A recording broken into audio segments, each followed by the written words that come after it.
Hey, what's up, y'all? My name is Dennis Heil, and I am diagnosed with type 2 bipolar disorder with severe depression and high functioning autism. I've been living with bipolar disorder for over 30 years, 15 of which I spent undiagnosed. In 2009, I experienced a depressive psychotic break that led to my diagnosis of type 2 bipolar disorder. I would be diagnosed with autism a few years later.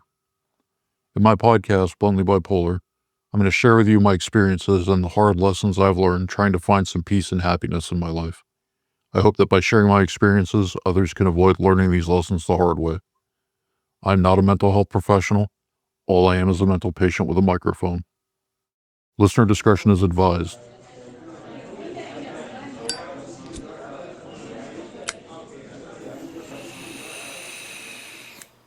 Anger played a pivotal role in feeding my bipolar disorder and depression, as well as complicating social and emotional matters through my high functioning autism. In the miniseries prefixed on anger, I will be exploring the role anger played in my mental and wellness, and how it was used as a weapon to manipulate me as a straight white man from a blue-collar working class background. This is On Anger, Deconstructing the Straight and Straight White Male. In 1948, the Kinsey Scale was published in Sexual Behavior in the Human Male. The Kinsey Scale is a scale that ranges from 0 to 6, where 0 is fully heterosexual and 6 is fully homosexual, with an X factor for people who don't experience sexual attraction at all. Now, this is an old model, and newer models have since come along, but for the purposes of this episode, it serves its purpose. And the existence of the Kinsey Scale, all the way back in 1948, tells us that science has long understood that labels like gay, straight, and bisexual are not clear enough. The idea that sexuality is a spectrum is not new at all, despite the claims of it being a modern creation. Now, in my case, I'm a 0 on the Kinsey scale, meaning I'm painfully heterosexual. It's kind of amusing in a way because almost every time where the subject was somehow brought up, I'm informed that everyone is at least a little bisexual. And listen, I can look at a dude and I can identify that he's attractive. I can say, you know what, that is a beautiful or a handsome man. But I have yet to meet a man that I have wanted to have a sexual or romantic relationship with. Now, I've been told that's just internalized homophobia, but I don't think it is. I think that if I did meet a man I wanted a sexual or romantic relationship with, I wouldn't feel ashamed or fearful of it. I'd be curious about it more than anything else. But in my time on this planet, I have yet to meet that man. And I just want to add, the humorous irony of being told what my sexuality is and is not as a straight man is not lost on me. Unless you count gay for pay because, $20 is $20 and y'all know how this economy is. But it doesn't bother me because I know who I am and why. Society's not slanted against my sexuality, so I'm not all that concerned with whether or not my inner world is understood by other people. All that matters is that I understand it. Now, early on, when I started questioning my sexuality, I wondered, why is it so important for me to be proud of being a straight man? Because at first, it was a pride thing, because like many men, like me, I equated anything that wasn't straight or traditionally masculine as weak, soft, or effeminate. But why did I feel that way? Well, it's because I grew up in a pretty conservative area, with traditional masculinity being the model I was most often exposed to. In fact, I can't remember knowing any out-of-the-closet homosexuals or effeminate men until I was about 19 years old. And as I reflected on that, I found it odd that I even looked down on anyone in the first place. Here you have a group of people that don't fit into what society deems as normal, and they are still choosing to be their authentic selves. Why do I look down on that instead of celebrate it? What courage it must take to stand up and say, hey, this is who I am. I'm not hurting anyone. What I do with another consenting adult is no one's business. Why don't we admire those people? Why don't we elevate those people? America loves its rugged independence, but here we vilify a group of people who are living rugged independence every day. Why don't I admire those people? Well, because of the model of society that we have demands it. We have traditional masculinity, or what's otherwise known as patriarchy, and patriarchy stands on the foundation of a traditional relationship between a man and a woman. They will be the ones that produce children that is supposed to keep society going. But why would it be a threat for someone to not be a part of that system? And well, as I understand it, patriarchy functions like a long table, and at the head of the table sits a man who's making the decisions, providing the guidance, and exerting discipline for the people sat at his table. That table can be the kitchen table in your house, or it can be the President of the United States. And for that system to work, there has to be a man who's willing to sit at the head of the table and act in a way that the system requires for it to function. In my opinion, I believe this is why queers of color often get erased or completely overlooked, because there is no world in which a white bigot wants a person of color at the head of that table, let alone a queer person of color. However, if I, as a straight white man, choose not to be a part of that system, then I'm made to feel like I'm a threat to it. I must conform for the sake of society. And I'm sure you probably heard all about the birth rate crisis and how the newer generations need to have more babies. Yet the population of the planet is only going up. I used to think that was strange until I realized it's just thinly veiled racism. What the pundits and talking heads mean is that there aren't enough white babies being born. Because again, white patriarchs don't want competition from people of color for the seat at the head of the table.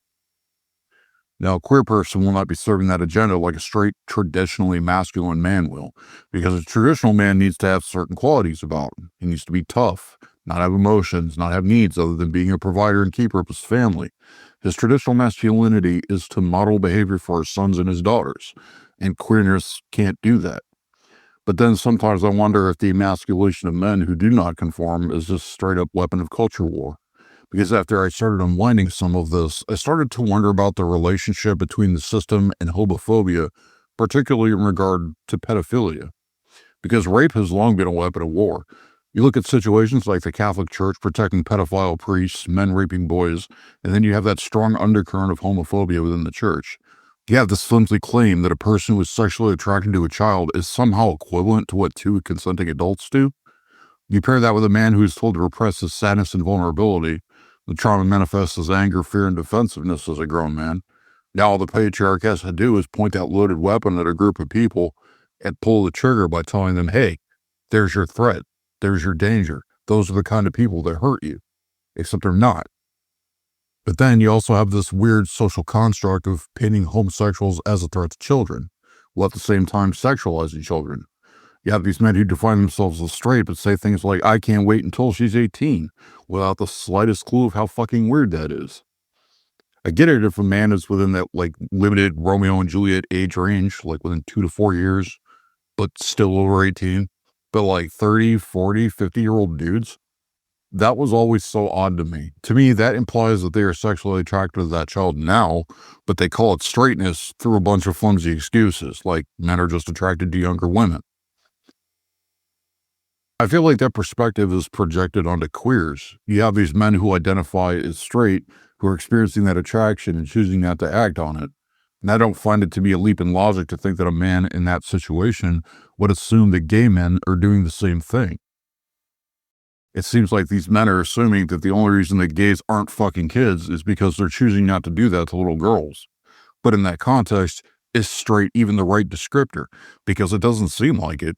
Because like I said, I identify as a 0 on the Kinsey scale, and I have never felt compelled to make the choice to not lust after children because I've never experienced that. You may or may not remember way back in 2004 with the numerous websites that men put up counting down the time until Mary-Kate and Ashley Olsen turned 18. Personally, I recall hearing that and was filled with a visceral disgust about the situation. I remember thinking, how are so many men participating in this and think that it's okay? Because despite my social dysfunction, things like that have always stood out as incredibly strange to me. The same deal with locker room talk. Why do I want to engage in a gloating performance about my sexual prowess to a bunch of other dudes? That sounds kind of gay, honestly. And furthermore, why would I want to be disparaging to someone I shared intimacy with? It never made sense to me. Although nowadays I think it might have a lot to do with my difficulty with social connection. The times I do connect with people, I tend to value that connection deeply because it doesn't happen often. But yeah, it's weird. It's like the patriarch is sitting at the head of the table, pointing at queer men and saying, because they're gay and attracted to men, that must also mean they're attracted to little boys. They're predators. It's like they're thinking, I'm straight and I'm attracted to little girls, so the opposite must be true too, without realizing how weird that is.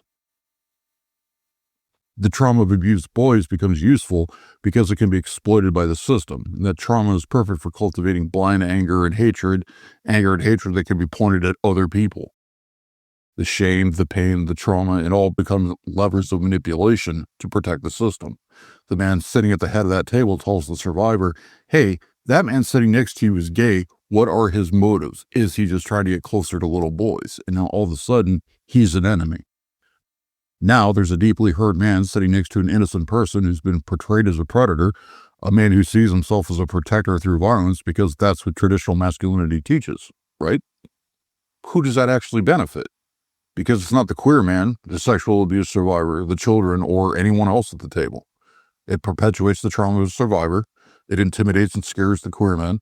It makes the children uncomfortable to open up to someone who could protect them from the actual predator sitting at the head of the table, doing the finger pointing so he can protect himself.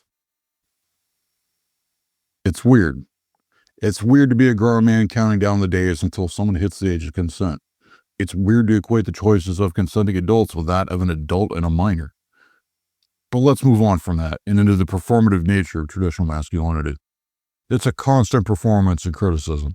You can't be too soft, otherwise people won't respect you and they'll walk all over you. You can't be too feminine, people will think you're gay or weak. You have to be dominant, a protector, have everything in order, or else you are not a man. God forbid you wear pink, paint your nails like feminine things or even like women. Not just be attracted to them and see them as someone to fill the role of wife or girlfriend, but actually like them as people. Why do I care about this performance? Why does it matter? Who benefits from it? Because it's not me. And that answer becomes, well, you don't want to be respected? I mean, no, not really. I don't give a shit. Even if I did care that much about being respected, it wouldn't be for something so superficially pointless. Conformity has never given me anything worthwhile. All conformity ever got me in my life was suicidal ideation. Being a square peg trying to fit into a round hole. Now, I eventually realized that my desire to conform and to be accepted was fueling a whole lot of suicidal thinking and depression. It was a strange mirror because I felt the loneliness and isolation of feeling outside of the group, while simultaneously looking at situations like the Mary-Kate and Ashley countdown and thinking, what the fuck is wrong with these people? Am I the crazy one? And it turns out that even though I'm mentally ill, I'm not crazy most of the time. Why would I want to be a part of a club that looks down on courageous people for trying to be true to themselves? Why do I want to be part of a club that is only accepting of people that conform while denying them agency? Why would I want to be part of a club that claims to love women, but only if they act in one specific way? And why does my straightness make me better or more knowledgeable about how other people should live their lives? Who does it benefit? Because it's not me. All it ever got me was shame, isolation, and suicidal ideation. Fuck them. Thank you for spending your time with me. Don't forget to share this with someone you think it might help and follow the podcast. Consider leaving an honest rating and review on your platform of choice. Have a good one.